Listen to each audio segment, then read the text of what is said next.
गौवाओं का रक्षण करने वाला है, तो मेरी भी गौवा, इनका भी आप रक्षण कर दीजिए। गोविंद गोद्विज मुरारी हरावतार। हे गोविंद, गो इंद्रिय यशस गोविंद, आज मेरी एकादश इंद्रिया मैं आपके चरण में अर्पण करती हूँ, आप इनका रक्षण कीजिए। ये शरणागति है। कहीं वंदन करना चाहिए, कहीं नमस्कार करना चाहिए और कहीं साष्टांग प्रणाम करना चाहिए। जहां समर्पण होता है वहां ही साष्टांग प्रणाम करना चाहिए। लेकिन हम तो सबके कर देते हैं, क्योंकि किसी का होने वाला तो हम है ही नहीं। दर्शन बंधन का भी प्रकार बताया गया और इसलिए प्रभु के चरण में ही साष्टांग दंडवत करना चाहिए। क्योंकि मेरी एक मैं इनका दासत्व का स्वीकार करता हूं, मैं इसका दास हो गया, मैं वो मेरा मालिक हो गया। कुंता ने प्रभु के चरण में अपनी एकादश इंद्रिया सौंप दी। हरि तो मारू गाड़ू हंकार हूं काई न वजाणो। ट्रेन में बैठा પછી કોઈ પૂછે છે આપણે કે ભાઈ ટ્રેન ધીરી ચલાવજે, આ સ્ટેશન ઊભી રાખજે, હો આપણે તો ખસખસાટ સૂઈ જઈએ છે, સ્ટેશન ગાડી ઊભી રહે અને આપણા ઘેર આપણે પહોંચી જઈએ છે। કારણ વિશ્વાસ કોનામાં છે? ડ્રાઈવરમાં વિશ્વાસ છે કે ડ્રાઈવર મને હેમખેમ ઘેર ઉતારવાનો છે। એમ પરમાત્મા એ ડ્રાઈવર છે આપણો। પ્રભુ તમે છો મારા जीवन रथना सारथी, प्रभु तमे छो मारा जीवन रथना सारथी। कृष्ण तमे छो मारा जीवन रथना सारथी, कृष्ण तमे छो मारा जीवन रथना सारथी।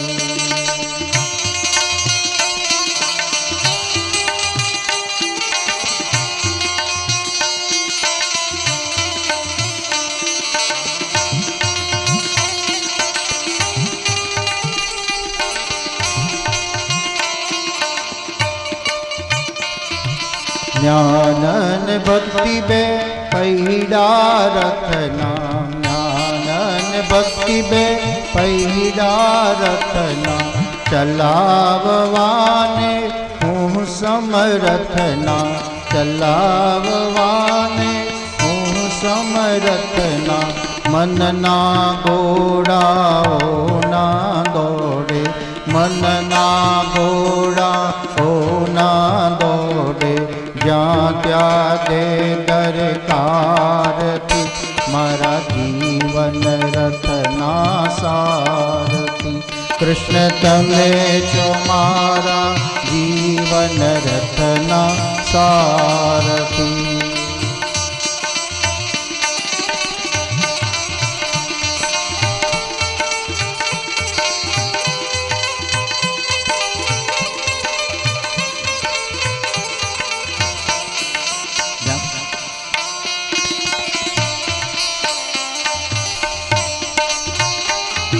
ज्ञान गीता उपदेशी मुझने, ज्ञान गीता उपदेशी मुझने। बनावजो परमारथी, मारा जीवन रथना सारथी। कृष्ण तमे छो मारा जीवन रथना सारथी।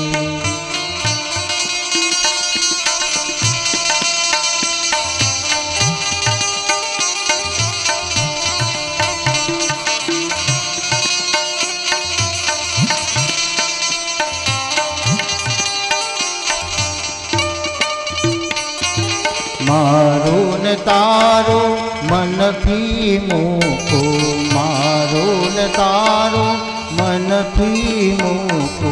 भक्ति केरो पंथन मूको, भक्ति केरो पंथन मूको।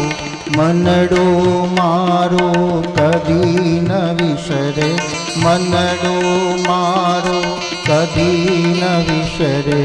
ज्યાં ત્યાં દે દરકાર थी, मारा जीवन रथना सारथी। कृष्ण तमे छो मारा जीवन प्रभु तमे छो मारा जीवन रथना सारथी, मारा जीवन रथना सारथी, मारा जीवन रथना सारथी। सेनयोरुभयोर् मध्ये रथम स्थापयमेच्युता। देखो कैसे अर्जुन ने कहा, हे अच्युत, मेरा रथ चलाकर दोनों सेना के बीच में ले जाओ। और ड्राइवर जैसी गाड़ी चलाते ऐसे भगवान ने रथ चलाया। क्यों? भगवान ड्राइवर तो नहीं थे, लेकिन प्यार था अर्जुन के ऊपर, क्योंकि अर्जुन ने शरणागति भगवान की स्वीकार ली है। अर्जुन भगवान का दास हो गया। नन्हा सा बच्चा जब मां को कहते मां नाच, तो मां नाचने लगती। क्यों? पैसे के लिए। और बड़ा होकर कहे तो मां मना करती है, चल जा यहां से, ऐसा मैं नहीं करूंगी। बच्चे के पास मां का प्यार है, इसीलिए जैसा बच्चा कहता है वैसी वो मां करती है। और इस तरह भक्त के भगवान का जो प्यार है, भक्त जो कहता है वो भगवान कर लेता है। सौंप दीजिए भगवान को। कुंता मां ने सौंप दिया, एकादश इंद्रिया भगवान को सौंप दी। अपनी यही है अपने पास। तो अष्टम स्कंद की कथा आती है, जब बलि राजा ने भगवान को सब कुछ दे दिया, बलि के पास कुछ नहीं बचा। भगवान ने कहा अभी तीसरा संकल्प तो बाकी रहा, तीसरा दान करने का। बलि क्षोभित हो गया, मेरे पास कुछ नहीं है। विंध्यावली ने कहा, अरे आपके पास है, आपके पास है। हम भी यही कहते, मेरे पास कुछ नहीं है, कुछ नहीं है। जो है इनको हम समझ नहीं सकते। और हम कहते हैं क्या है, बताओ क्या है। दुर्लभो मानुषद देहो, ये जो शरीर है वही सबसे बड़ा कीमती से कीमती ये शरीर है। लेकिन आज के जमाने में हम कैसे हो गए, शरीर को बिगाड़ते हैं और संपत्ति के पीछे पड़ गए। समय से खाना नहीं, समय से सोना नहीं, समय से कुछ आराम नहीं करना, बस पैसा पैसा पैसा पैसा। इतना पैसा इकट्ठा किया, पैसा तो बहुत मिल गया, लेकिन शरीर बिगड़ गया। अब क्या करेंगे हम? शरीर को स्वस्थ रखने के लिए डॉक्टरों के पास जाएंगे। 2 लाख 5 लाख 10 लाख, मेरा शरीर अच्छा कर दो, मेरा शरीर अच्छा कर दो। एक बार शरीर बिगड़ा, पैसा मिला, दूसरी बार पैसा भी गया और शरीर भी गया। क्या बचा मेरे पास? दुर्लभो मानुषद देहो। और इसलिए गीता कहती है, युक्ताहार विहारश्च युक्त चेष्टस्य कर्मसु युक्त स्वप्न बोधस्य योगो भवति दुःखा। निरोगी बनने के लिए 3 सूत्र श्रीमद् भगवत गीता ने बताया। प्रमाण में भोजन कीजिए, प्रमाण में आराम कीजिए और प्रमाण में व्यायाम कीजिए।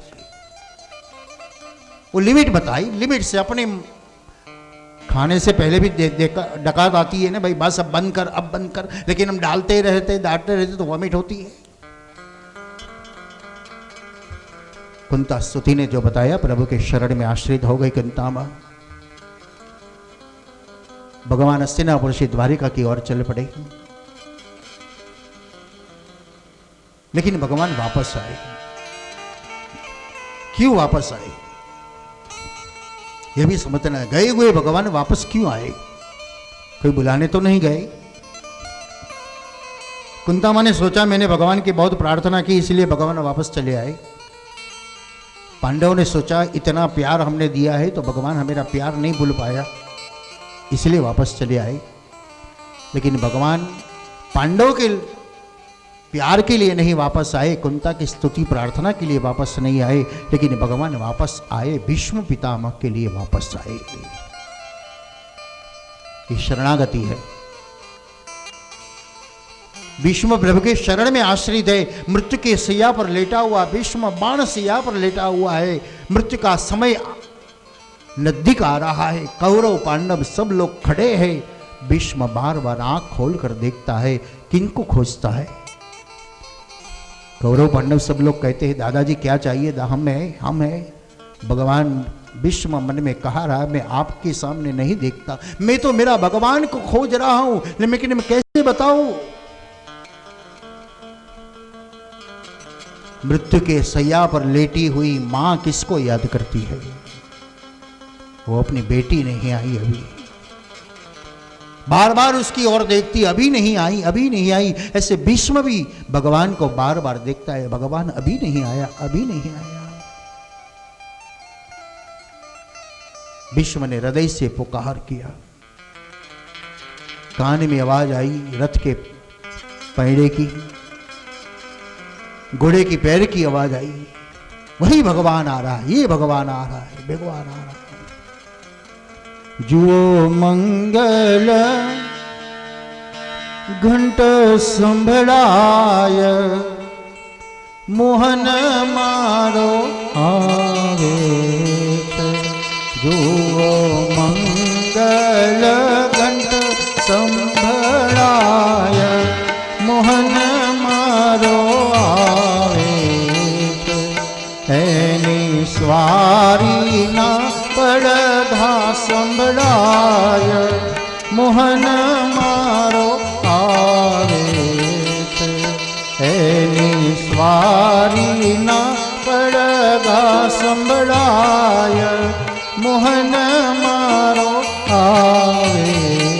હે મારો ભગવાન આવ્યો, હે મારો ભગવાન આવ્યો। વિશ્વએ આંખ ખોલી ભગવાન દ્વારિકાધીશને નિહાળ્યા। श्री द्वारिकाधीश की। देखो आज स्थिति कैसी हुई है। भीष्म तो पथारी में लेटे हुए, स्वयं भगवान इनके चरण में आकर खड़े हुए हैं।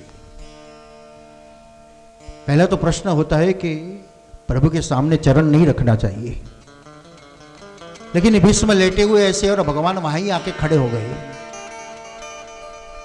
तो भीष्म को दोष लगेगा या भगवान को पता नहीं? श्रीमद् वल्लभाचार्य इसका सुंदर विवरण कर रहे हैं कि भगवान इसलिए भीष्म के चरण में आकर खड़े हुए क्योंकि भीष्म का चरण दक्षिण में था और दक्षिण में से काल आने वाला था। काल आता है कहां से? दक्षिण से आता है। तो भगवान ने कहा मैं तो काल का ही काल हूं, मैं आगे आ जाऊं, काल भीष्म को नहीं उठा सकेगा, मैं इनका रक्षण कर लेता हूं। जैसे बच्चे को पिता बच्चे को मार रहे तो मां बीच में आ जाती है, तो पत्नी का प्यार से शायद बच्चा भी बच जाता है। तो भगवान इसलिए भीष्म के चरण में आके खड़े हो गए। 24 श्लोक की जो स्तुति की है, एकादश इंद्रिया मन बुद्धि चित्त जो भीष्म ने प्रभु के चरण में अर्पण किया, वो भीष्म स्तुति है। भगवान भीष्म के पास गए, दादा क्या सोच रहे हो?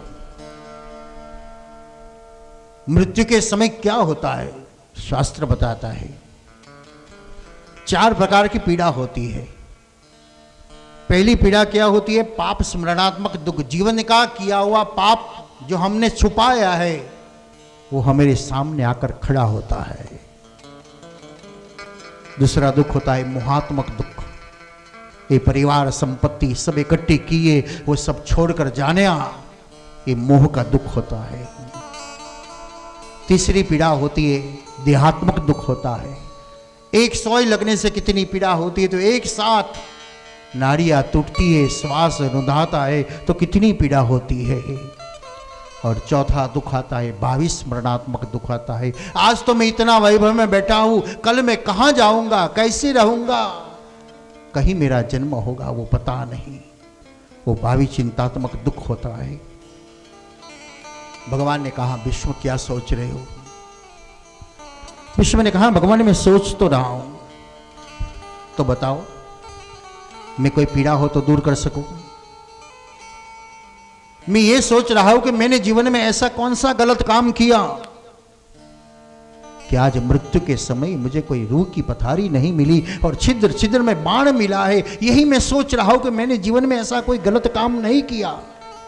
हम सब यही कहते हैं ना, हमने किसी का बुरा नहीं किया, किसी का हित नहीं किया, कोई गलत काम नहीं किया, लेकिन कितना किया वो हमको ही पता नहीं। हम ऐसे ही बोलते, अच्छा अच्छा काम करते तो उसकी नोट रखते, हमने एक इस अच्छे किया, ये किया, लेकिन गलत किया उसकी हम नोट रखते ही नहीं। तो वो नोट भगवान रखता है, सबका ध्यान भगवान रखता है। विश्व ने कहा मैंने तो कुछ नहीं किया। भगवान ने कहा कुछ तो किया होता ना। नहीं मुझे कोई याद नहीं। तो भगवान ने बता दिया, चलो मैं याद करा देता हूं। बताइए, भर सभा में द्रौपदी का वस्त्र हरण हुआ। विश्व ने कहा भगवान मैंने देखा नहीं, मैंने तो आंख बंद कर दी थी। भगवान ने कहा देखा नहीं था लेकिन सुना तो था ना। आपने हस्तिनापुर का त्याग नहीं किया, दुर्योधन को दूर नहीं किया, आप चुपचाप बैठे रहे, मौन में भी आपकी हा हो गई। आप नहीं कुछ कर सकते तो वहां से चले जाओ, लेकिन हम बैठे रहे तो हम भी उनका सपोर्ट करते हैं। भीष्म ने कहा क्या करूं मैं, उस समय मेरी प्रतिज्ञा में ऐसा बंधा हुआ था हस्तिनापुर का रक्षण करने के लिए। भगवान ने कहा किसका रक्षण किया आपने? तो हस्तिनापुर का तो रक्षण कर ही नहीं सके, नहीं तो अधर्म धर्म और अधर्म का युद्ध ही नहीं होता। जो दुर्योधन को आपने निकाल दिया होता तो, लेकिन आपने मौन बनकर इनको सपोर्ट किया। ये द्रौपदी के लाज और इन सब लोगों को ही। विश्व ने कहा सही है, कहीं कहीं हम मोह में आसक्त हो जाते और नियम से पलट जाते हम। विश्व का मन स्वस्थ हो गया, चलो मैंने किया है तो मैं ही भोग लूंगा। अब कोई इच्छा है? हाँ एक इच्छा है मेरी। अच्छा अभी भी इच्छा है? हाँ क्या इच्छा है बताओ? मेरी एक लड़की की ब्याह करनी है, लेकिन अभी ये कुंवारी है, वो उनके लिए मूर्तियां मैं शोध रहा हूं, लेकिन कोई लड़का मुझे मिलता नहीं, उनकी शादी करवानी है। भगवान ने सोचा अभी समय तो है नहीं और शादी ब्याह करने के कहां से मैं लड़का खोज कर लाऊं, तब तक तो समय भी नहीं है। और शायद मैं खोज कर लाऊं और आपकी लड़की पसंद न करे तो भी दिक्कत वाली बात है। अरे दादा आपकी लड़की से पूछ लीजिए कौन सा इनको वर दुल्हा चाहिए, मैं ऐसा खोज कर ले आऊं। विश्व ने कहा रास्ते से उठाकर नहीं लाना, सुरवीर चाहिए, ज्ञानवीर चाहिए, बुद्धि वाला चाहिए, बलवान चाहिए। भगवान ने सोचा ऐसा गुण वाला कहां से मिलेगा मुझे? अरे पूछ लो आपकी लड़की से, ऐसा कोई चॉइस किया हो तो बता दे। विश्व हंसने लगे, ऐसा पसंद किया है तो बता दीजिए कौन है, मैं इनको ले आऊं। पथारी में लेटे हुए विश्व ने कहा और कोई नहीं भगवान, वो आप है। इति मतिरूपकल्पिताय तृष्णा भगवती शाश्वत पंगवे विभूम्ने स्वसुखमुपगते क्वचिद्रिहर्तो प्रकृतिमुपेयशीय प्रभा। हे भगवान, हे त्रिभुवन के नाथ, मेरी लड़की कौन सी है? ये मेरी मति है ने, वो कुंवारी है, अभी तक भटक रही थी, मैंने किसी में लगाव नहीं किया, लेकिन आज वो मति में आपको सौंप रहा हूं। मेरी इच्छा है मेरा शरीर में से जब तक प्राण नहीं निकले तब तक आप मेरे सामने खड़े रहो। बेटा कहता है ना मां बैठ रही रहे, बस बैठी रहे तू यार। ऐसे भक्त ने कह दिया मेरा प्राण नहीं निकल जाए तब तक आप मेरे सामने खड़े रहो, मैं आपको देखते ही देखते ही देखते ही मेरा प्राण आपके चरण में मैं समा जाऊं। आज विश्व भगवान की लीलाओं को याद करता है। त्रिभुवन कमलम तमाल वर्णम रविकर गौरवराम्बरम दधान वपुरलक कुलावृतार्जनाज्यम विजय सखेरतिरस्तु मे नवद्य। हे त्रिभुवन के नाथ, हे त्रिभुवन के स्वामी, मुझे याद है आप महाभारत के युद्ध में कैसा अर्जुन का रक्षण किया आपने। मेरी प्रतिज्ञा थी कि आपके हाथ में शस्त्र उठाने की, और आपने प्रतिज्ञा की थी मैं शस्त्र नहीं उठाऊंगा, फिर भी मुझे महान बनाने के लिए आपकी प्रतिज्ञा तोड़ डाली और हाथ में सुदर्शन की जगह रथ का पैड़ा लेकर मेरे सामने दौड़े चले आते। इस भगवान में मेरे मती रहो। देखो भगवान युग पुरुष नाम बताया है। भगवान ने कहीं जड़तावाद नहीं रखा, कहीं नियम पकड़ के नहीं बैठ गए, ये नहीं करना चाहिए, ये नहीं करना चाहिए। समय आया तो भगवान ने रथ का पैड़ा भी उठा लिया। समय आया तो भगवान ने अर्जुन का रथ भी हंकार दिया। समय आया तो भगवान ने वेणु भी बजा दी। समय आया तो मक्खन भी खा लिया। समय आया तो राजभोग में पकवान भी खा लिया। और समय आया तो सुदामा की पौवा की पोटली में तांदुल भी खा लिया। उस समय भगवान ने ये नहीं सोचा मैं राजाधिराज हूं, ये तांदुल की पौवा मैं खाऊंगा, ऐसा नहीं सोचा। समय के साथ रहो, सबको न्याय मिलना चाहिए, सबको आनंद मिलना चाहिए। और इसलिए तो अव्यय पुरुष साक्षी, विष्णु सहस्त्र में भगवान का नाम अव्यय बताया गया, क्योंकि जिनके जीवन में सुख और दुख है ही नहीं।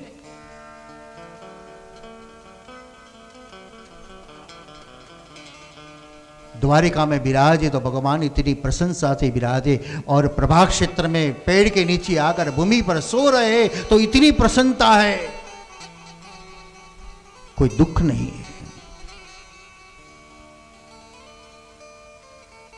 स्वनिगममपहाय मद प्रतिज्ञा मम मधुकर्तुम वप्लुतो रथस्थ द्रुतरथ चरणया चलत गो हरिरिवहन्तुमिमं गतो तरीय। विश्व कहने लगे भगवान इतनी तीव्रता से आप मेरे सामने दौड़े आते थे कि आपका उपवस्त्र गिर गया ने तो लेने के लिए भी आप झुके नहीं। 2 बार भगवान का उपवस्त्र गिर गया।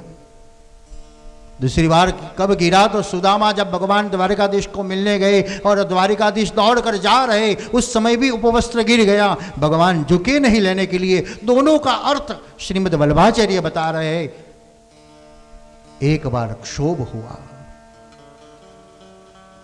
पृथ्वी भयभीत हो गई पहली बार तो, कि मेरा पति इतना गुस्से में है कि हाथ में चक्र लेकर पृथ्वी का विनाश कर देगी, इसलिए भयभीत से अपना मुंह छुपा दिया।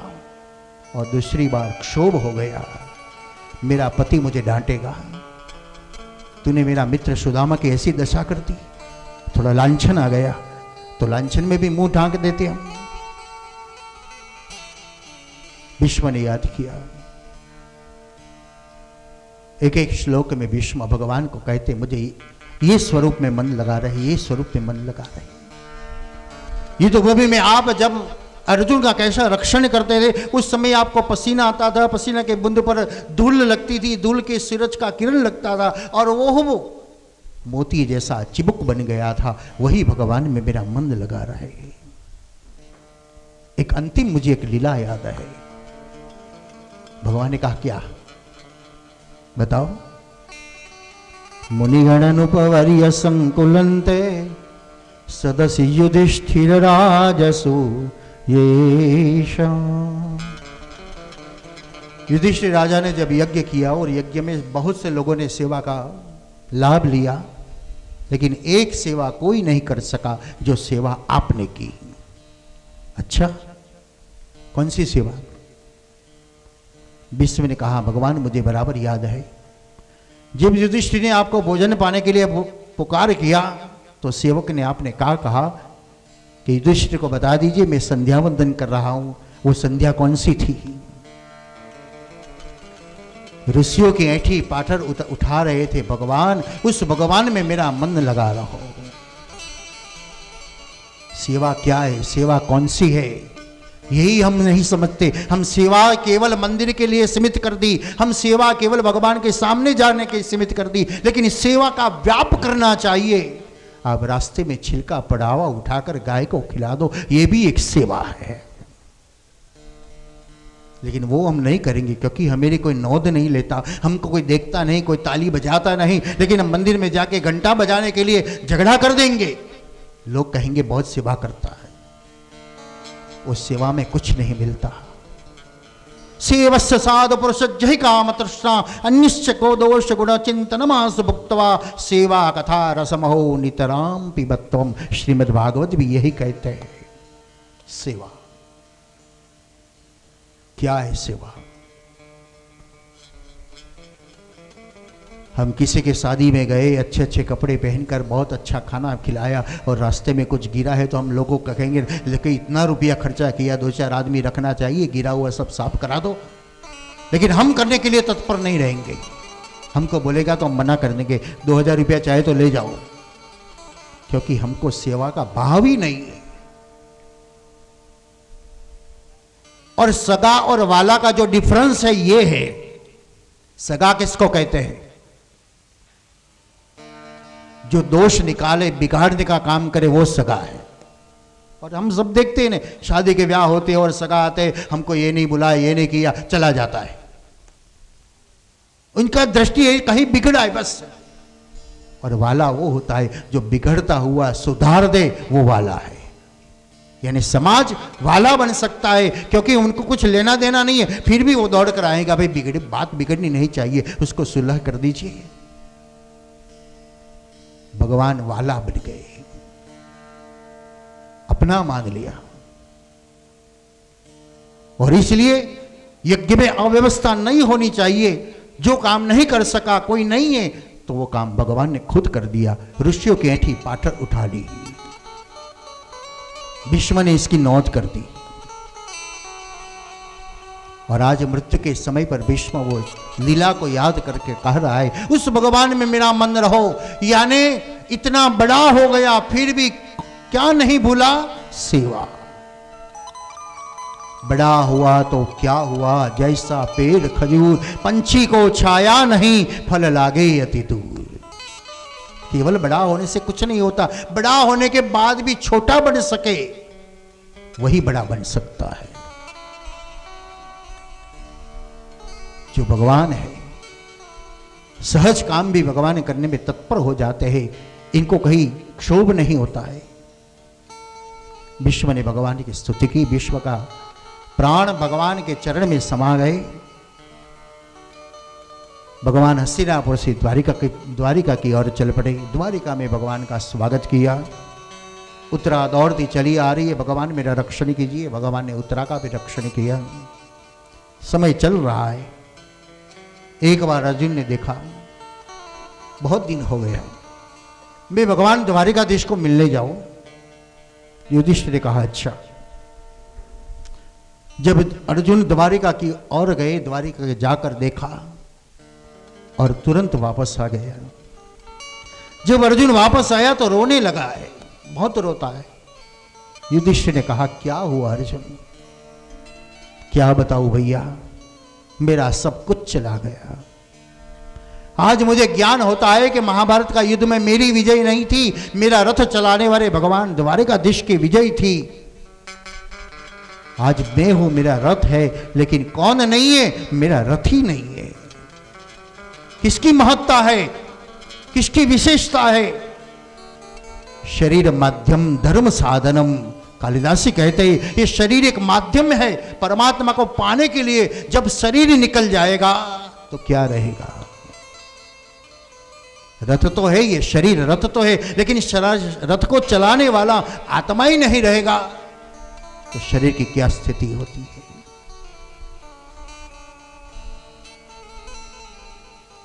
अर्जुन रोने लगा। भगवान स्वधाम चले गए। अच्छा, एक गांव में एक आदमी था, उनकी 4 पत्नी थी। एक पत्नी जिसके सामने वो पति देखता ही नहीं, उसके पर नफरत करते, वो कुछ ध्यान नहीं रखता उनका। दूसरी एक पत्नी थी जिसको बहुत चाहता था, वो इतनी ध्यान से उनका ध्यान रखता था, इतनी छुपा छुपा कर रखता था, किसी को दिखाए नहीं। तीसरी एक पत्नी थी, कभी कभी इनको मिलने जाता था। चौथी एक पत्नी थी, साल 2 साल में इनको मिलने जाता था। मृत्यु का समय नजीक आया, ये सोचने लगा मेरी तो 4 पत्नी है, मेरे साथ तो कोई ना कोई तो आएगी। इन्हें सोचा जिसको बहुत प्यार करता हूं, बहुत ध्यान रखता हूं, वो तो मेरे साथ ही आएगी, इसलिए पहले पूछ दिया तुम मेरे साथ आएगी नहीं। जिसका बहुत ध्यान रखता था, छुपा छुपा कर रखता था, वो पत्नी ने तुरंत कह दिया आप चले जाओ तो जाओ, मैं आपके साथ आने वाली नहीं हूं, मैं तो आप चले जाओगे तो मैं दूसरे के साथ चले जाऊंगी। वो दुखी दुखी हो गया, मैंने कितना जतन किया फिर भी वो मेरे साथ आने के लिए तैयार नहीं। तीसरी पत्नी को बुलाई, क्योंकि पहली तो आने वाली है ही नहीं, इसलिए उनको पूछा ही नहीं। तीसरी कहने लगी मैं आपके साथ तो आऊंगी, लेकिन ज्यादा देर तक नहीं, 10-15 डगला मैं आपके साथ चलूंगी, थोड़ा पैदल चलूंगी, फिर आपको छोड़ दूंगी, आप चले जाना। तीसरी पत्नी ने कहा मैं और थोड़ा ज्यादा आऊंगी, श्मशान तक आऊंगी, बस उसके बाद मैं नहीं आऊंगी। निराश हो गया वो, कोई मेरे साथ आने के लिए तैयार नहीं। तब एक बुढ़ी आहिस्ता आहिस्ता चलती चलती चिल्ला चिल्लाती कहने लगी अरे खड़े रहो, मैं आ रही हूं, मैं आ रही हूं, मैं आ रही हूं। उनने देखा ये कौन है? अरे वो तो वो जिसके सामने मैं देखता नहीं, जिसको बुलाता नहीं था, इसके पर नफरत कर रहा था, वही मेरे साथ आने के लिए तैयार है। कौन तैयार है? मेरी भी 4 पत्नियां हैं। पहली पत्नी कौन है? ये आत्मा है, जिसका हमने कभी ध्यान रखा इनका, इनको क्या चाहिए, क्या खाना, क्या पीना, क्या देखना, वो कभी हमने उनके तरफ कुछ ध्यान ही नहीं रखता। हमारी इस आईने में देखते, लेकिन हमने कभी अपना हृदय का आईना देखा ही नहीं। हमने खुद अपना ही कुछ ध्यान किया ही नहीं। हम लोगों को देखते हैं, लेकिन खुद को नहीं देखते। एक पत्नी जो मेरे साथ आने वाली है, हमने उनकी कोई परवाह ही नहीं। दूसरी पत्नी मेरी है, ये संपत्ति है, हम किसी को बताते नहीं, सबके छुपा छुपा कर उनको रखते हैं, लेकिन वो हमारे साथ नहीं आती। हम जाने के बाद दूसरा उनका मालिक हो जाता है। तीसरी पत्नी कौन? ये समाज है, जो परिवार है, हफ्ते महीने 2 महीने में हम मिलते आनंद करते, वो कहाँ तक आते हैं? थोड़े तक हमारे साथ आते हैं। चौथी पत्नी वो समाज है, हमको स्मशान तक ले जाता है, कोई साथ नहीं आता। अर्जुन ने कहा आज मुझे पता चला, मैं तो हूं लेकिन मेरा सारथी नहीं है।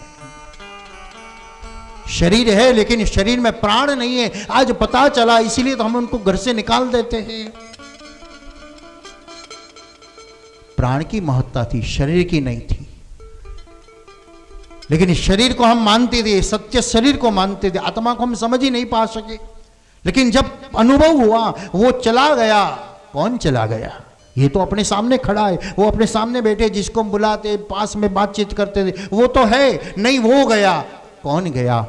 आत्मा गया। हम किसको प्रेयर करते हैं, हम किसको प्रेम करते हैं, किसके साथ बातचीत करते हैं? कोई शरीर के साथ नहीं, शरीर में बैठा हुआ आत्मा के साथ। पोते कहता पोते सुनता, पोते पुतानो बोल रे, पोते पुतामा पर हर्या, त्यारे पोते तेना तेज रे। सोने की दुकान में जाओगे तो सोना तो एक ही है, लेकिन उसका कीमत अलग अलग है। हार की इतनी कीमत, बुट्टी की इतनी कीमत, बेंगल की इतनी कीमत। लेने जाते हैं तो कितना रुपया हमारा चला जाता है, और देने जाते हैं तो सब एक साथ तराजू में लाकर वजन करते हैं, भाई इतना रुपया हुआ। क्यों? पहले तो इतना लिया था, बाद में इतना ही, क्योंकि वो कलाकारी का पैसा था। अब तो सोने का पैसा आपको मिलेगा। सोना आत्मा है, लेकिन हम रूप को देखते हैं। नाम रूप ने काढ़ी नाखसो, तो मरसे तुझने इस अंतर माथी मरसे। श्रीमद् भागवत जो कह रहा है, अर्जुन ने बताया, भगवान स्वधाम चले गए, चलो हम भी चले जाए। पांचों पांडव स्वर्ग की ओर चला गया। हम सबको स्वर्ग में जाना है। एक बाबा जी ने कहा थे, तेरे को सोने का विमान आएगा लेने के लिए। बाबा चेला खुश हो गए, बहुत बढ़िया। गुरु जी ने कह दिया सोने का विमान आएगा। स्वर्ग में जाना है। हम लोगों ने बहुत सी चिट्ठियां भी लिख दी, पेपर में एडवर्टाइज भी बहुत करा दी, ये लोक में गया, ये लोक में गया, ये लोक में गया, लेकिन किसी का भी अभी तक कोई जवाब नहीं आया। मैं वहां आराम से खा पीकर मजा कर रहा हूं। शंकराचार्य इसलिए कहते हैं, कहाँ जाएगा वो? पुनरपि जननम पुनरपि मरणम पुनरपि जननम पुनरपि जननम पुनरपि मरणम पुनरपि जननी जठरे शयनम पुनरपि जननी इह संसारे खलु दुस्तारे इह संसारे खलु दुस्तारे कृपया पाहे ताहि मुरारे कृपया पाहे ताहि मुरारे भजे गोविंदम भजे गोविंदम भजे गोविंदम भजे गोविंदम भजे गोविंदम भजे गोविंदम भजे गोविंदम भजे गोविंदम। भगवत का स्मरण किया नहीं, कुछ अच्छा कर्म किया नहीं, और हमने तो स्वर्ग में भेज दिया इनको। ये बार बार पृथ्वी लोक की ओर चले आता है। शंकराचार्य इसलिए कहते हैं, मूर्ख भगवत का स्मरण कीजिए, भगवत नाम लीजिए। और आजकल तो इतना लोग बन गया, शास्त्र में तो स्वर्ग और नरक दो ही बनाया है, लेकिन लोगों ने तो इतना लोग बनाया, जो जो संप्रदाय हुआ सबका अलग अलग लोग हो गया। पता नहीं वहां है कि नहीं। यहां तो सबका अलग अलग है, वहां है कि नहीं वो पता नहीं, लेकिन सबका अलग अलग डिवाइड हो गया। कहां जाएगा वो तो पता नहीं। कर्म कैसा है उसके हिसाब से अपना जीवन मिलता है। और इसीलिए तो करेला कर्म ना बदला अहीं तो मरे छे करेला कर्म ना बदला अहीं तो मरे छे। जैसी करनी वैसी भरनी। जैसे खेत में बोया है वैसा ही मिलेगा, बाजरा बोया तो बाजरा ही मिलेगा, गेहूं बोया है तो गेहूं मिलेगा। गेहूं में बाजरा होने वाला नहीं है और बाजरा में गेहूं होने वाला नहीं है। पांच पांडव स्वर्ग की ओर चले गए, लेकिन स्वर्ग में कौन जा सकता है? सोचिए, जाना है तो क्या करना पड़ता है? सब कुछ छोड़ देना पड़ता है। हम सब कुछ छोड़ने के लिए भी तत्पर है, छोड़ देते भी है, फिर भी नहीं छोड़ सकते। अपना ईगो नहीं छोड़ सकते हम। हे जी मारी ममता मरे नहीं, एनु मारे शुकर। घर छोड़ दिया तो आश्रम बना दिया, लड़का लड़की छोड़ दी तो चेला चेला बना दिया, 2-5 हजार छोड़ दिया तो लाखों रुपए इकट्ठा करने के लिए दौड़ा दौड़ करने लगा। क्या छोड़ा? ममत है। स्वर्ग में जाना है। ગુજરાતીમાં કહેવત છે, સોયના કાણામાંથી ઊંટ કાઢો। દોરો કાઢવો તો બહુ સહેલો છે, પણ ઊંટને કાઢવાનું, આ સંસારની આસક્તિમાં ફસાયેલા મનને એ પરમાત્માના સ્મરણરૂપી કાણામાં પરોવવાનું। અને આપણે બધાય કબૂલ કરીએ છીએ, માળા કરીએ ને તો મન ભટક્યા જ કરે છે। હાથમાં માળા ને પેટમાં લાડા। ભલે ભટકતું હોય તો ભટકવા દો। કારણ ભગવાન કોઈ જગ્યાએ સ્થિર બેઠો જ નથી। ભલે આપણે બેસાડ્યો છે પણ ભગવાન બેઠો જ નથી। ભગવાને ભટક્યા જ કરે। કોઈ અમેરિકામાં બોલાવે, કોઈ લંડનમાં બોલાવે, કોઈ આફ્રિકામાં બોલાવે, એટલે ભગવાન દોડા દોડ કરે છે। ભગવાન ભટકતો છે અને ભટકતું કોણ છે? મન। બંને ભટકે છે, ભટકવા દો। ભટકતા ભટકતા ક્યાંક ભટકાઈ જશે। પણ ક્યારે ભટકાશે? सेवस्य साधु पुरुषज्ज ही काम तृष्णा। जब सेवा का मन लगेगा तब मिल जाएगा। यानी सेवा केवल ठाकुर की सीमित नहीं, कोई भी जीव मात्र की सेवा, पशु की करो, पक्षी की करो, कोई भी रास्ते में गिरा हुआ है उनकी सेवा करने के बाद आपको अनुभव लग जाएगा, यानी भगवान का मैंने स्पर्श कर दिया, भगवान का स्पर्श कर दिया। कहीं रूप में भगवान आता है वो पता नहीं। और इसलिए श्री महाप्रभु जी कहे थे, गुरु कीजिए। किसको गुरु कीजिए? गोपी जन को गुरु कीजिए। क्यों? गोपी तो मना करते, मैं किसी का गुरु नहीं। और श्रीमद आचार्य कहते, गोपी को गुरु कीजिए, क्योंकि गोपी की निष्ठा, गोपी का विश्वास, गोपी का श्रद्धा।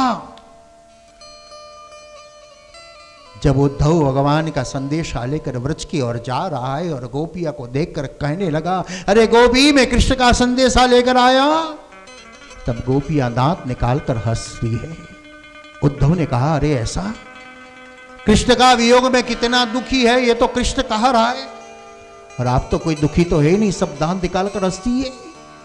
तब गोपी कहती है, उद्धव, पता होना चाहिए ना दुख किसका होना चाहिए, किसके लिए हम रोए। जिसको आप कहते मैं संदेशा लेकर आया हूं, ये कृष्ण तो हमारे व्रज में ही है। अभी तो इन्हें यमुना के तट पर आकर हमारे सिर पर ये पानी का गड्ढा रखा, और आप कहते मैं कृष्ण का संदेशा लेकर आया।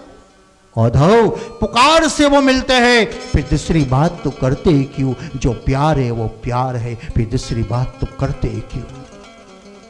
हम इसका नाम का पुकार करते हैं ना, तो मेरे सामने आकर खड़ा हो जाता है। हम भी कहीं पुकार करते हैं, हमारे सामने आकर खड़ा हो गया, लेकिन हम सोच नहीं सकते, समझ नहीं सकते ये कृष्ण है कि नहीं, क्योंकि हम तो केवल रूप देखते हैं। हमने तो कृष्ण कैसा देखा है? मोरभिषधारी देखा है, बेणुधर देखा है, गौवा के साथ देखा है, राज सिंहासन पर बैठा हुआ देखा है, अलंकार पहने हुए देखा है। हमने कभी गरीब कृष्ण देखा है? हमने कभी फटा हुआ कपड़ा पहना हुआ कृष्ण को देखा है? हमने कभी कोई रक्तपित्त कृष्ण को देखा है? हमने कोई हाथ पैर टूटा हुआ कृष्ण को देखा? नहीं देखा। तो कृष्ण कहता है, जिसको आपने नहीं देखा उसी रूप में मैं आकर खड़ा होता हूं, आप मुझे पहचान नहीं सकते, इसलिए बुलबुलावनी का खेल में मैं छुपा रहता हूं। क्योंकि आप जिसको खोज रहे हो वो मिलने वाला नहीं है, और लेकिन जो मिल जाएगा वो आपको समझ नहीं आती कि ये कृष्ण मेरे हाथ में आया था। वो तो सूरदास बनना पड़ता है। बाहर की आंख को बंद कर दीजिए और अपनी अंदर की आंख खोल दीजिए, तो सूरदास को हाथ में कृष्ण आ गया।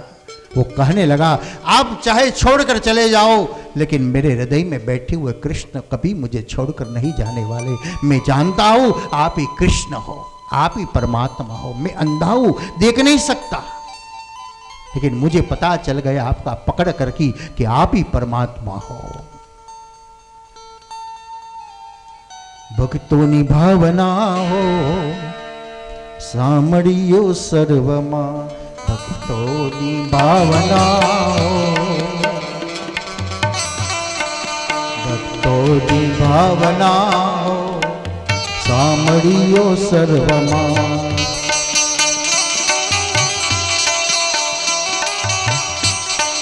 साची ये साधना हो सामड़ियो सर्वमा, साची ये साधना हो सामड़ियो सर्वमा। ईश्वर रूप जुए सारा जगत ने, ईश्वर रूप जुए सारा जगत ने। साची ये साधना हो सामड़ियो सर्वमा, साची ये साधना हो सामड़ियो सर्वमा। भक्तों की भावना हो सामड़ियो सर्वमा, सामड़ियो सर्वमा, सामड़ियो सर्वमा। सर्वदा सर्वभावेन भजनीयो व्रजाधिपो। श्रीमद् वल्लभाचार्य ने इसलिए कहा, सर्वदा सर्वभावेन।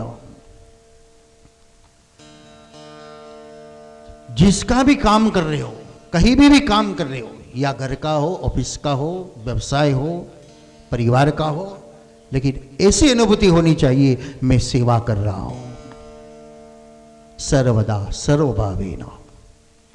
मैं प्रभु की सेवा करता हूं, परिवार की नहीं करता, मैं प्रभु की सेवा करता हूं, तो कहीं ना कहीं भगवान की अनुभूति हो सकती है। 5 पांडव स्वर्गारोहण की ओर जा रहा है। रास्ते में अर्जुन गिर गया, द्रौपदी गिर गई, भीम भी गिर गया, नकुल सहदेव भी गिर गया। भीम ने कहा, भैया क्या हुआ? ये सब गिरता जा रहा है, गिर रहा है, गिर रहा है, क्या गलती है मेरी? युधिष्ठिर ने सबको सत्य बता दिया। अर्जुन की गलती एक ही थी, वो धनुर्वीर का अभिमान था, मेरा जैसा कोई धनुर्वीर नहीं है। द्रौपदी की गलती थी, मेरी जैसी कोई सुंदरी नहीं है, मेरा जैसा कोई ज्ञानी नहीं है, मेरा जैसा कोई अश्ववीर नहीं है। भीम ने कहा, मेरी गलती क्या थी?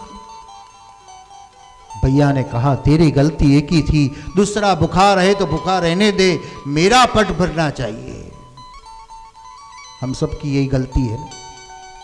और इसलिए शास्त्र कहता है 3-4 रोटी में पेट भरा जाता है तो 5वीं 6ठी रोटी खाना, यानी दूसरे की थाली में से खींच लिया।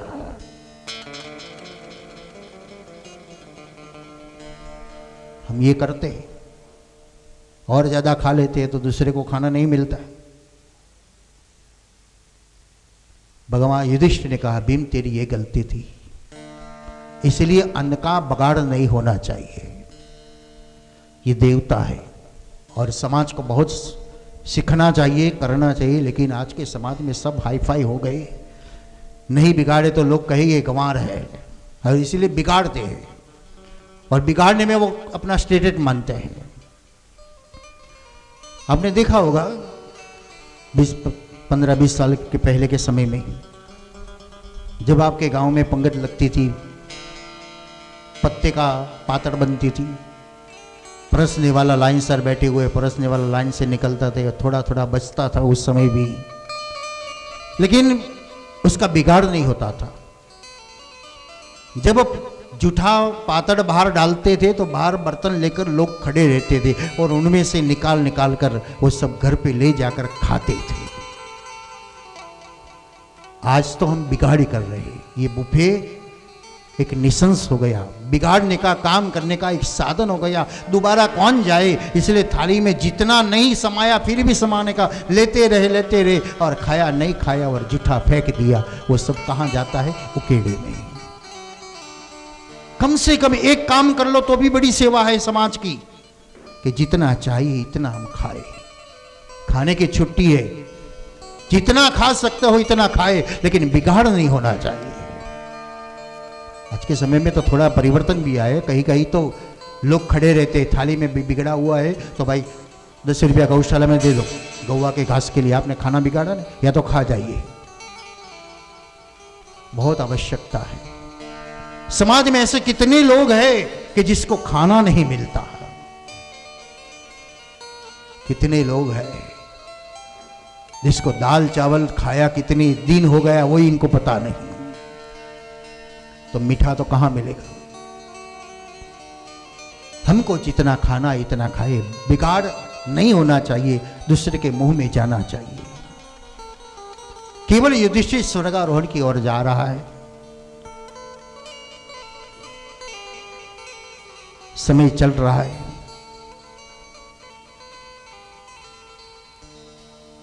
पांचों पांडव स्वर्गारोहण की ओर गए।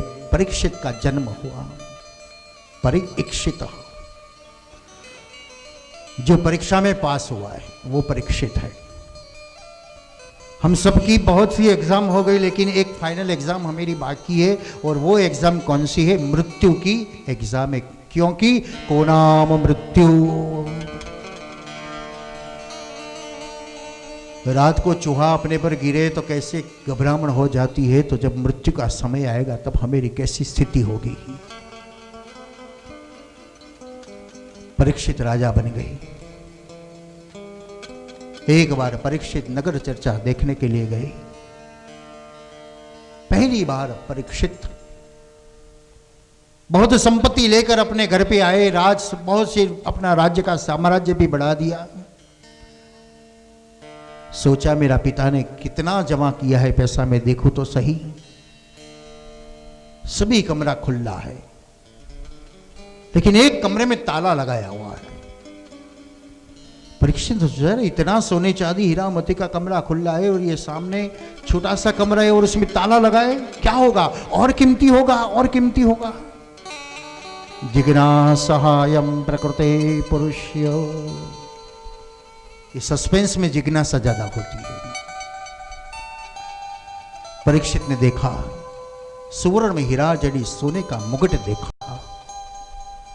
अरे कितना कीमती है, मेरा पिता लोगों ने ये दुल खाने के लिए रख दिया। अरे ये तो मेरा मस्तक पर अच्छा लगता है।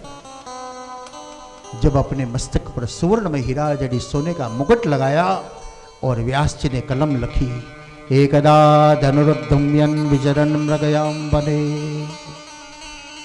परीक्षित वैष्णव का लड़का है, परीक्षित भी वैष्णव है, कभी शिकार नहीं करता, कभी दूसरे का अपमान नहीं करता, लेकिन एक दिन एकदा धनुर्धम्यन, हम भी कहते हैं कोई दिन वो उस रास्ते पे नहीं जाता, कोई दिन ऐसा नहीं करता, लेकिन आज कर दिया क्योंकि उसकी मति मर गई।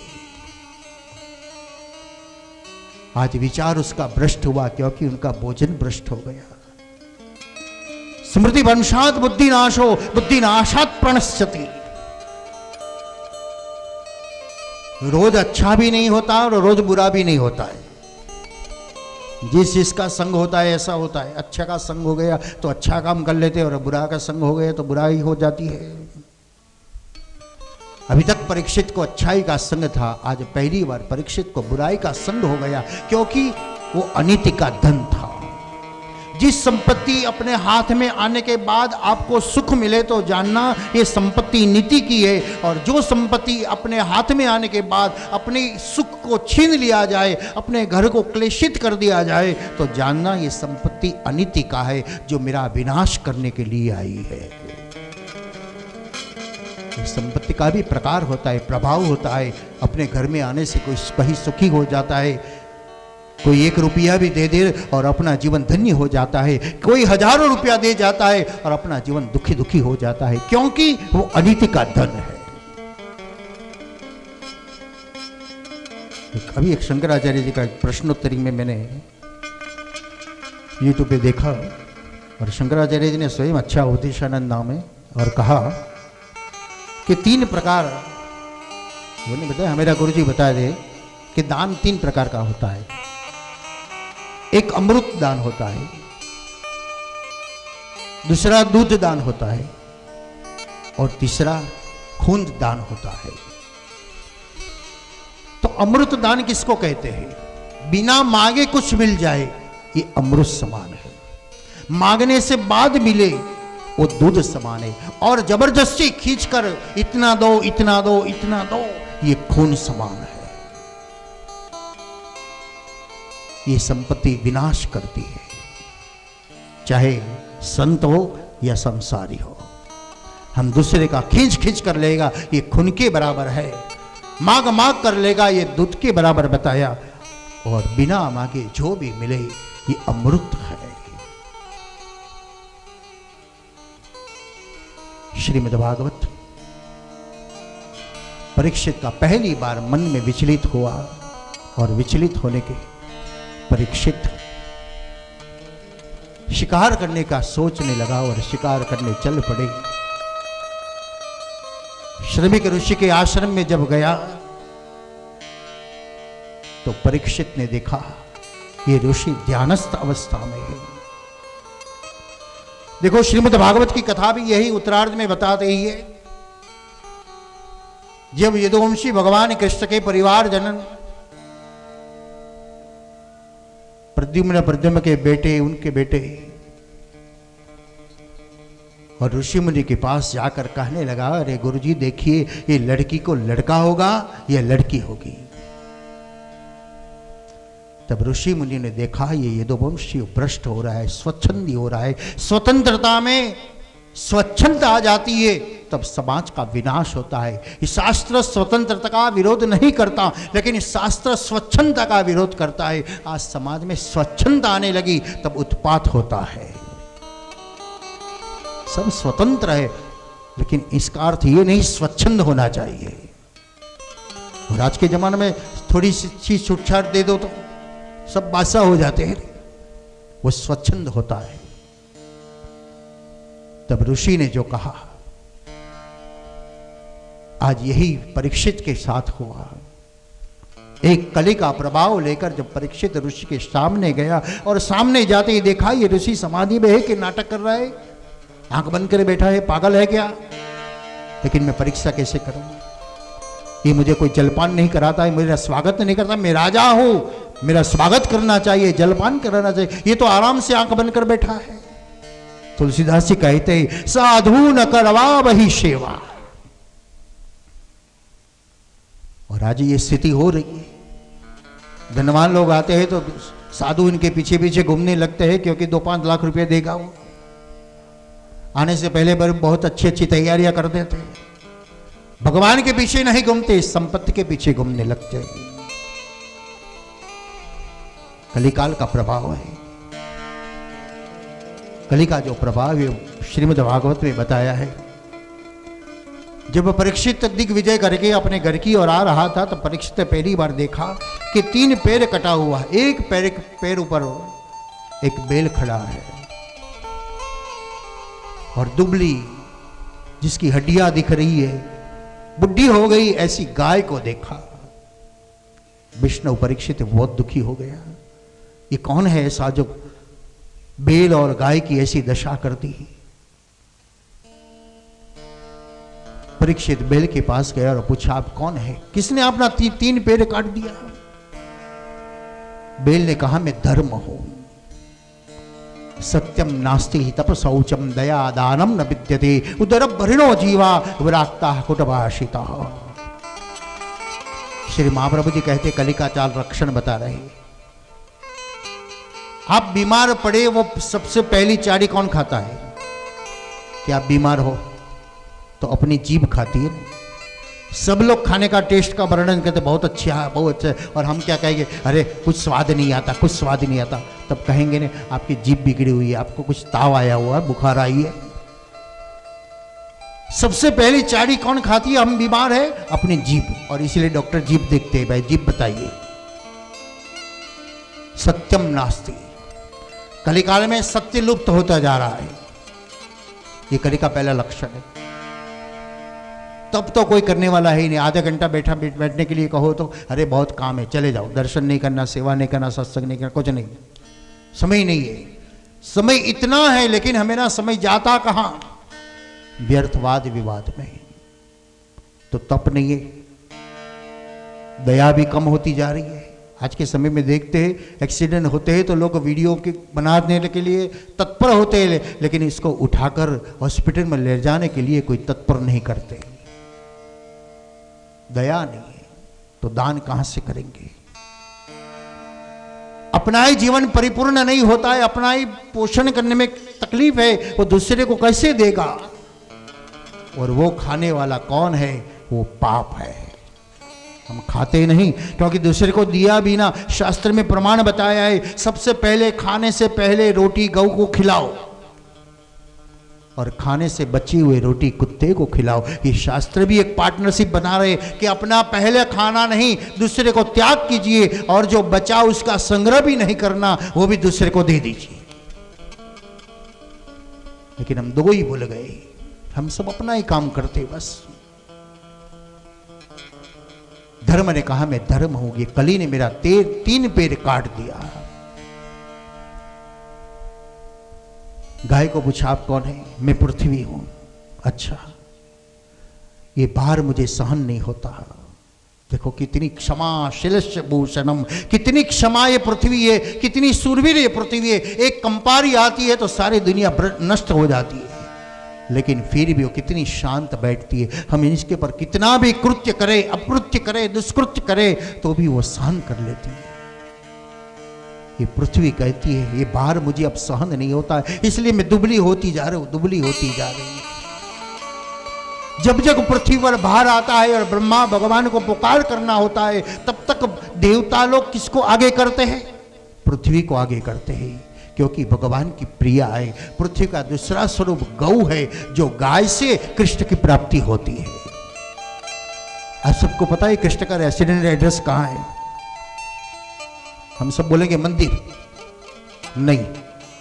कृष्ण का मंदिर वो ऑफिशियल एड्रेस है, ऑफिस का एड्रेस है। काम करना है, काम की जरूरत है तो 10-15 मिनट बैठ के चाय पानी करके निकल जाते कि ये सिग्नेचर कर दीजिए, ये कर दीजिए। हम मंदिर में भी ऐसे ही जाते हैं 2-5 मिनट के लिए। लेकिन इनका रेसिडेंटली एड्रेस गौशाला है। गवाम मध्य वसाम्य हम, इसलिए भगवान कहते मैं तो गौवाओं के बीच में रहता हूं। और अक्रूर जी ने यही इच्छा रखी थी, मैं जब सायं तक व्रज में चला जाऊं, मेरी इच्छा है भगवान गौशाला में गौवा की सेवा करते होंगे, क्योंकि उनका स्थान ही यह है। तो मैं वहां चला जाऊंगा, मैं दर्शन करूंगा। राजा परीक्षित ने देखा ये स्थिति करने वाला कौन है? कली है। आज हम भी ये कली का एक प्रभाव ये है। आज गौवाओं को प्लास्टिक खिलाने की जबरदस्ती कौन कर रहे हैं? तो हम प्लास्टिक गायों को खिलाते हैं। शहर में रहते गौवाओं को खिलाने की इच्छा होती है, कौन सीढ़ी नीचे ऊपर आ जा करे? प्लास्टिक की थैली में हम डाल देते हैं, गऊ खा जाती है। और हमारे यहाँ तो कितनी गौवा है, वो सब कभी कहीं ऑपरेशन करवाते हैं तो कितना प्लास्टिक अंदर से निकलता है। और ऐसी गौवा अब लेना ही बंद कर दिया, क्योंकि लोग पकड़कर छोड़ जाते हैं। म्युनिसिपालिटी वाला, कॉर्पोरेशन वाला सब कागज खाई हुई गौवा है, प्लास्टिक खाई हुई गौवा आती है और वो घास पचा नहीं सकती। और यहाँ आने के बाद महीने 2 महीने वो मर जाती है, वो घास को पचा ही नहीं सकती। और लोग सलाह भी डालते इसको छोड़ दीजिए तो वह स्वस्थ हो जाएगी, क्योंकि उसका पोषण ही ये प्लास्टिक हो गया है, ये कागज हो गया है। तो हम भी इनको स्लो पॉइजन दे रहे, तो कम से कम ये भी बंद करना चाहिए कि हम गाय को खिलाए तो अपने हाथ से खिलाए, प्लास्टिक की बोरी में नहीं खिलाए। तो भी एक सेवा है, गौ सेवा होगी। राजा परीक्षित ने देखा ये कली कहां है, कहां कली है? कली का कोई स्थान है? कली हमारे पीछे ही बैठा है, कब आएगा वो पता नहीं। मृत्यु हमारे पीछे ही बैठा है, कब हमको पकड़ेगा वो पता नहीं। वेदांत का सुंदर दृष्टांत है, सर्प ने मेढक को पकड़ा, सर्प ने मेढक को पकड़ा है। मेढक को मरने की कितना समय देर है? जब सर्प अपने गले में निकालेगा इतना ही देर है। फिर भी मेढक मच्छर खाने के लिए तड़स रहा है, कहीं मिल जाए, कहीं मिल जाए, कहीं मिल जाए। हमेरा भी काल ने हमेरा पकड़ रखा है, फिर भी हम दूसरे को मारने के लिए तत्पर होते हैं। परीक्षित ने सोचा कली कहां है, कैसा है? वर्णन किया, दुबला है, काला है, बैंकार है। और वो जिसमें आ जाते हैं वो कैसे हो जाते हैं? जैसे प्रेत आने के बाद हम कैसे पागल हो जाते हैं, ऐसे कली आने से बाद भी हम ऐसा नशा वाला हो जाते हैं। परीक्षित ने देखा ये कौन है? ये जो वर्णन किया वही लगता है, मैं कली हूं। अच्छा, मैं तुझे मार दूं। उस समय कली ने कहा मुझे मारना नहीं। क्यों? मेरे में दोस्त तो बहुत है, लेकिन एक गुण है। देखो कैसा समय आएगा, ये भी श्रीमद् भागवत में बताया है। इसीलिए ये पुराण नहीं, ये महापुराण है। और पुराना जितना होता है इतना अच्छा है। ये श्रीमद् भागवत अब भविष्य में क्या होने वाला है ये भी बता रहा है। एक समय कैसा आएगा। 50 साल पहले हम कितने प्यार से रहते थे, कितने मिलजुल कर रहते थे, हमको पता है। हम 15-20 भाइयों के साथ रहते थे। दीपावली में एक ही आदमी फटाकड़ा ले आए, सबको शाम को बांटते थे। पतंग ले आए, उत्तरायण पर, संक्रांति पर सबको बांटते थे। 2-2, 5-5 सबको मिलती थी।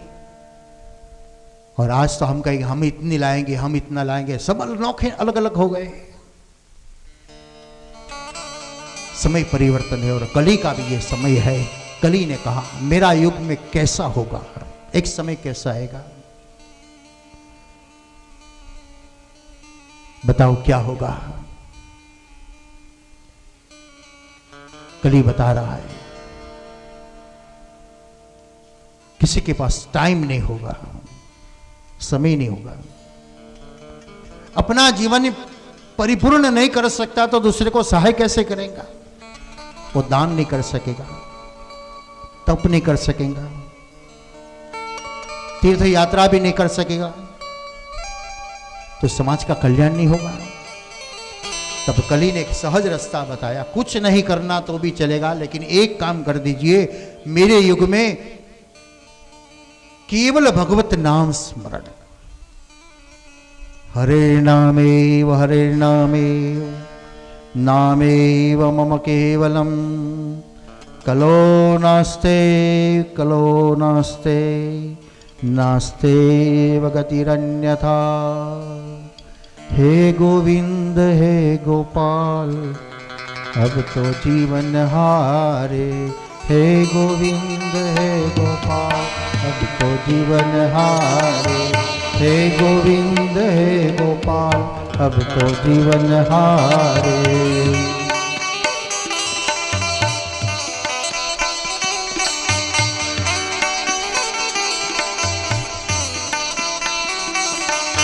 हे गोविंद राखो शरण अब तो तू सिधारे, हे गोविंद राखो शरण अब तो तू सिधारे।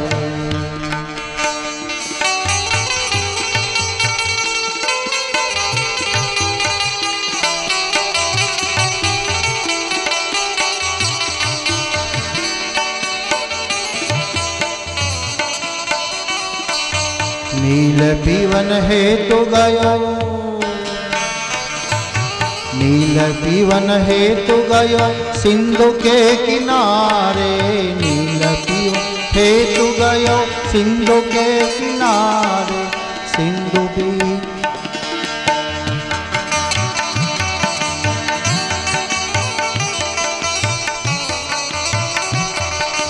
हे गोविंद हे गोपाल अब तो जीवन हारे, हे गोविंद हे गोपाल। चार प्रहर युद्ध भयो ले गयो मझद्वारे, चार प्रहर युद्ध भयो ले गयो मझद्वारे, नाक कान डूबन डूबन नाम कृष्ण पुकारे, नाक कान डूबन डूबन नाम कृष्ण पुकारे, हे गोविंद हे गोपाल अब तो जीवन हारे।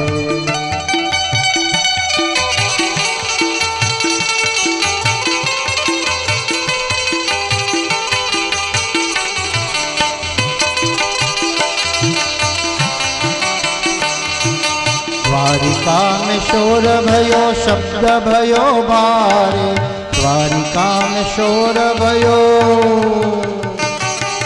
द्वारिका में शोर भयो शब्द भयो भारे, शंख चक्र गदा पद्म गरुड़ लई सिधारे, शंख चक्र गदा पद्म गरुड़ लई सिधारे, हे गोविंद हे गोपाल अब तो जीवन हारे, हे गोविंद हे गोपाल अब तो जीवन हारे।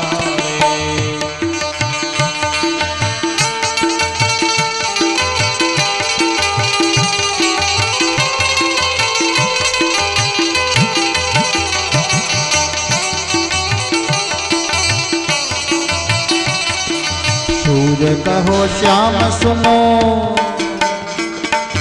सूर्य कहे श्याम सुनो शरण है तुम्हारी, सूर्य कहे श्याम सुनो शरण है तुम्हारी, अब की बार पार करो नंद के दुलारे, अब की बार पार करो नंद के दुलारे, अब की बार पार करो नंद के दुलारे, अब की बार पार करो नंद के दुलारे, हे गोविंद हे गोपाल अब तो जीवन हारे, हे गोविंद हे गोपाल अब तो जीवन हारे, अब तो जीवन हारे, अब तो जीवन हारे, अब तो तू सिधारे, अब तो तू सिधारे, अब तो तू सिधारे। श्री द्वारिकाधीश की जय। फिर कल सुबह 4 बजे से 6 बजे तक की अपनी जो कथा से, कल दोबारा तीसरे दिन भागवत की कथा है, कल तो सप्तम स्कंद तक पहुंचना है, नृषि प्रागट्य होगा। तो जितना भी आचमन हो सके, कथा तो विशाल है, लेकिन जो जो अच्छे है वो छांच कर कथा का क्रम के अनुरूप चलना है। तो कल शाम को नृषि प्रागट्य का होगा, परसों द्वादशी का दिन है, वामन प्रागट्य होगा, राम प्रागट्य की कथा आएगी, और शाम को कृष्ण जन्म और नंद महोत्सव की कथा आएगी। भगवान श्री यमुना जी का भी मनोरथ का दर्शन होगा। कल एकादशी और एकादशी का तुलसी विवाह का कल मनोरथ रखा है। भगवान को शाम को तुलसी विवाह का मनोरथ होगा। आज प्रभु अपनी गोपियों के साथ गोष्ठी मनोरथ कर रहे हैं, और कल तुलसी विवाह का मनोरथ यहाँ यमुना जी के सानिध्य में होगा। तो पुनः पुनः आप सबके हृदय में विराजते हुए परमात्मा देश विदेश से यूट्यूब चैनल के माध्यम से देख रहे सभी वैष्णवों को जय श्री कृष्ण, खूब खूब अभिवादन, खूब खूब अभिनंदन। जय श्री कृष्ण। ज्वालामालिन्यै नमः। चलो, बाकी आएगा होगा तो। पूज्य आओ मेड़ा वाला दर्शन करो। जय काना काला प्रभु नटवर मीठी मोरली वाला, मीठी मीठी मोरणी वाला, गोपीना प्यारा। ओम जय काना काला। कामन द्वारा कान कामन मौकीदा, कामन बहुगीरा, माखन चोरी मोहन माखन चोरी मोहन, चित चोरी लीदा। ओम जय काना काला। नंद जसोदा घेर वैकुंठ उतारी, काना वैकुंठ उतारी, कालिए मर्दन की दाता, कालिया मर्दन की धा, गायो ने चारी। ओम जय काना काला।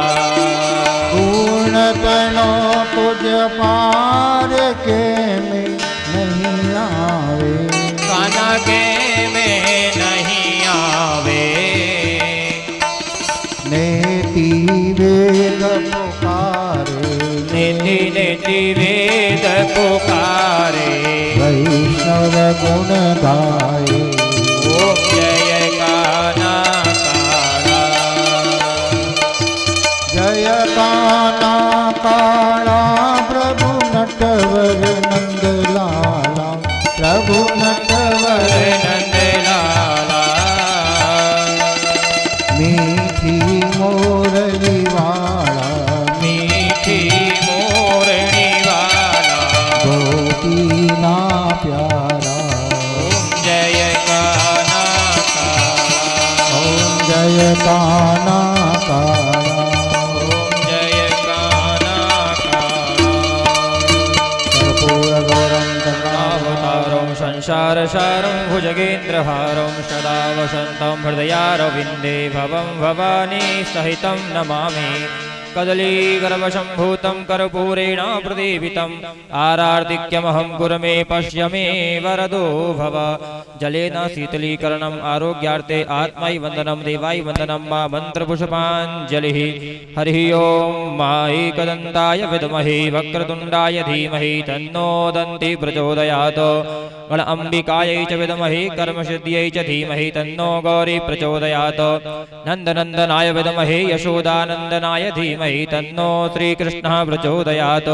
ज्ञानगङ्गाय विद्महे पञ्चमवेदाय धीमहि तन्नो श्रीमद्भागवत प्रचोदयात्।